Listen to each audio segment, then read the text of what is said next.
Good morning children. Today's date is 22nd July 2020. Our new lesson is friction. In previous class we have learned about various types of forces like normal force, static force, gravitational force, etc.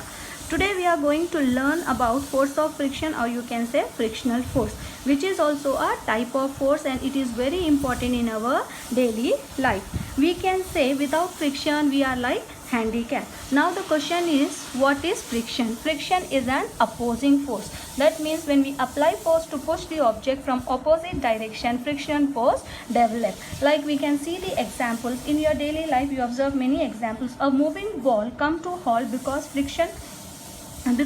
from opposite direction ground applied the force.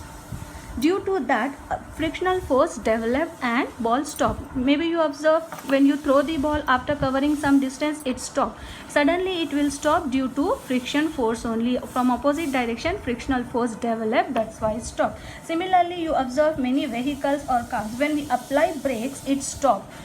It stops suddenly due to friction only. That's why we can say friction is the force that opposes motion between any two surfaces that are in contact. When two objects are in contact, and one object is moving, suddenly it stops due to friction force only. There friction force developed, that's why it stopped. Maybe you observe many times it is difficult to work on a slippery road because smooth surface always offer less friction. That's why we fall easily on the smooth surface. And always remember children, friction slows down the moving object because it acts in the direction opposite to the movement of the object. That means moving object stops suddenly due to the force of friction. Therefore friction force developed. That's why any object which is moving after covering some distance, it stops suddenly. To observe all such things, we will see one activity. Consider a book and a table. You can do this activity easily at home also, and you can observe what is exactly friction. Here I consider one table and book. In place of book you can take any block also. Here we can apply the force. When we apply the force, what is going to be happen, we can see. First you see, gently push the book. It moves little bit from here to here, it moves as frictional force developed there. Now apply the force, push the books bit harder. It begins to move, it begins to slide because there also friction force continues to develop and it tries to stop the movement of the book. That's why after reaching from here to here, after reaching some destination, after covering some distance, book stopped. So what can we say about this? By this activity we can observe increase or decrease of friction depends on the speed of the object or force applied on the object. That means friction depends on the nature of the surfaces. That means if speed is more, friction is less. When speed is less, friction is more. Now we can say rough surfaces increases the friction and smooth surfaces decreases the friction.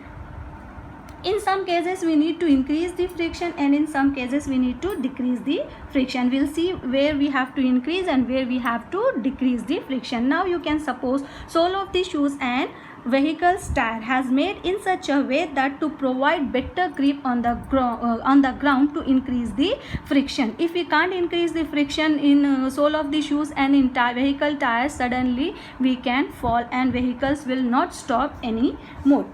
And second example we can see, the brakes are provided in the vehicle to increase the friction. When we applied the brakes, it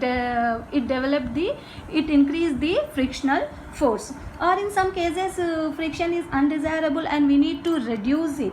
So we can see the examples. We apply sprinkling powder on carom board to reduce the friction so that the striker and the carom coin move smoothly. There we are reducing the friction. Or wheels reduces the frictions. Wheels means in case it is very difficult to move with heavy suitcase, but it is moved easily if it is provided with vehicles because if it is provided with wheels, because wheels increases the speed and speed reduces the friction. That's why to suitcase or to heavy cupboards we keep the wheels to reduce the friction. I hope you all understood about the introduction of friction and this activity. Thank you children.